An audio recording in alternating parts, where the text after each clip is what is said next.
Alangkah sari hidup. Kalau mak ini terus pacak tuh dek ketahuan. Pagi minggu begawi, bauan, kep semprot, nyosor nyemprot di bawah kebun sawit terus tiap pagi. Udutan lama itu pulih, paling gerot rokok mangga. Asak nanya di wang tadi, nak kemana? Refreshing, ngajak anak bini sambil ketawa-tawa. Inilah kalau hidup saru. Katik waktu santai nih. Asing kasanak pemilih keluarga tadi. Cak-cak dek tahu dengan kita. Nak berasan. Tambah dek dinjuk uang.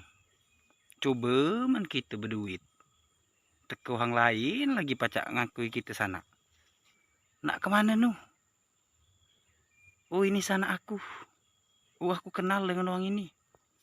Pecah Atta Halilintar tuh noh.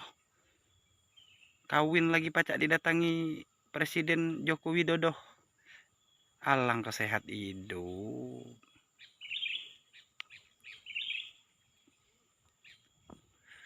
Asing ke kanci tadi sama baik. Kilean kep semprot.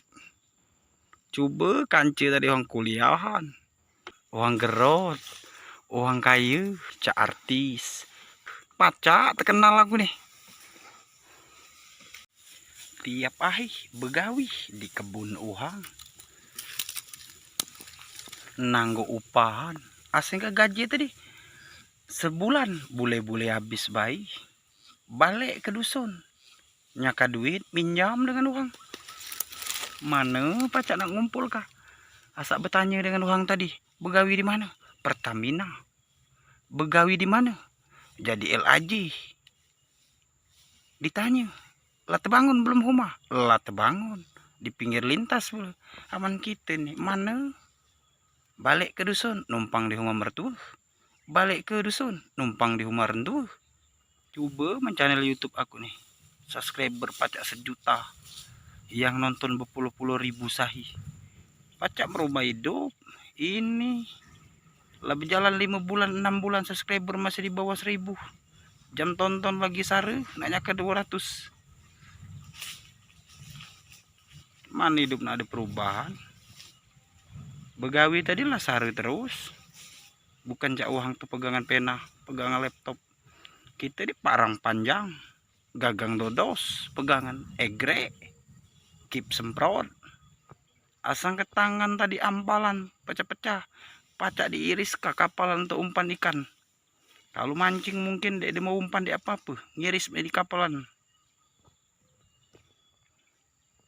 Oh, dia naik kumis dengan jenggot lah tumbuh ngitam.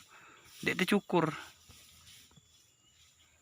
Muka tadi mau mana mengkilat. Berminyak-minyak, belemot-lemot.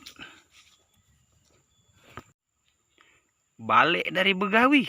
Asak muka tudung nasi. Lauk ikan asin. Sambal calo. Mana hidup nak sehat. Kebanyakan ngeluh. Kaji dia omongkan meretat. Padahal perasaku jadilah. Selama inilah bersyukur terus. Coba ku tanya lawan kamu. Kira-kira aku nih yang belum ada rezeki. Apa rezeki ini yang belum datang ke aku? Cete kamu bingung jawabnya. Apalagi aku mikir ke mak itulah. Oi Tuhan, payu angkat derajat aku nih. Sampai paca aku niat ke orang tuh.